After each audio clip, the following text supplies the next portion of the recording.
Well, hello everyone. I'm glad you decided to join me today. I have something really cool that I want to show you, and it's so cool. I love the nostalgia of it. And what it is a wind action lawn ornament. I went to the Denison Livestock Auction Barn yesterday and hoping to buy some hay. Didn't get no hay bought, but I did get this yard ornament bought.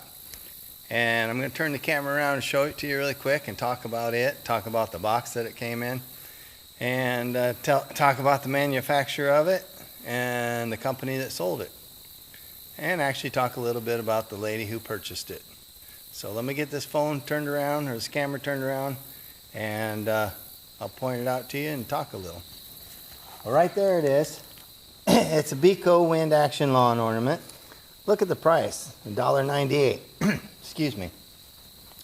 Here's a couple postage stamps. They're 5 cents each. Right here, there was a stamp at one time. You can see the water print. You know, this box had gotten wet, and there's some of the glue or something from the stamps there. So I kind of wondered what it actually cost to ship this thing. I wish that stamp was on there, and I knew the denomination that went along with those to actually get this thing mailed. The lady that purchased this was Mrs. Mary Jensen from Sac City, Iowa. Now, looking at this address label, there's a couple things that I noticed are missing. A street address, there's no street address, and no zip code, just Sac City, Iowa. I know what year this got mailed out because there's a date on the stamp right there when they went through the post office and stamped it showing that it had been used, the stamp, so you couldn't reuse it. It was June of '55. So 1955 is when this mailed out to Mrs. Mary Jensen. But what amazes me, there's no street address and no zip code. There is a 4A, so I'm not sure what the 4A is for. I'm guessing possibly she lived in an apartment, and it was building A, apartment number 4, but I don't know. But that's on the label. I like this label. It's from Alden's. That was a mail order company. And then on the label it says contents merchandise. Postmaster, this parcel may be opened for postal inspection if necessary. Return and forward. Postage guaranteed. If undeliverable, return in 15 days. If addressee has moved, notify us on form number 3547. Postage on form guaranteed.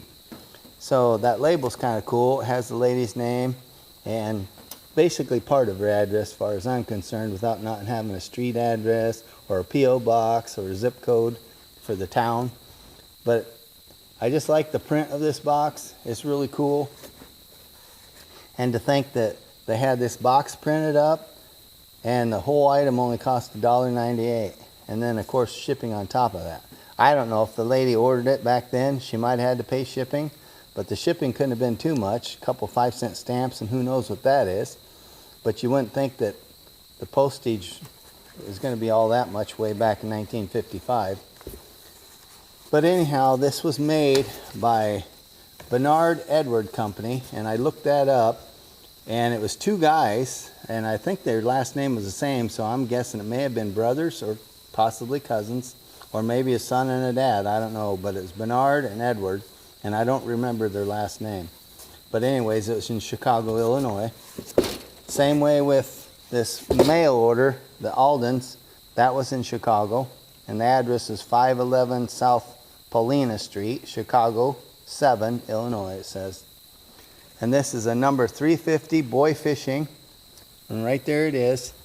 Here's the propellers for this. Anyways, they got them marked. This says inner, and this says outer on it, is molded on there. And that's where it goes. You take these nuts apart, screw one on there, or put it on there and then screw that nut. They tighten up against one another. And of course, here's the rod that you stick it in the ground or fasten it to a pole or something. And then, of course, it goes right in there. But what this does is when the propeller turns, see that shaft moving? It rocks that boat back and forth, and that fish goes up and down. Can you imagine that bobbing up and down really fast as the wind's blowing out in your flower garden or out in your yard or your vegetable garden? That'd be kind of cool. Anyhow, I just like the nostalgia of it. I won't put it out in my yard. Being it's so old and stuff. I'll probably mount it on a wall in my man cave and have the box there displayed, and more or less a conversation piece. I did look up this Mary Jensen. I found one on, well, I found a couple of them, but I think I found the one that this belonged to. And if I'm correct, if I found the right Mary Jensen, she passed away in 1970. And she's born in the 30s. But anyhow, I just thought this was a cool item. I had to have it. They threw it together with a tarp that was laying next to it in the rows of junk. So I got a tarp and I got this together and got it for $15. But I thought this alone was well worth the $15 that I paid. Well, I hope you enjoyed this. I really did. I really like that piece. It's a good conversation piece and it looked good in the man cave. Well, I'm going to let you go for now. I'll see y'all later. And don't forget I love you. Bye.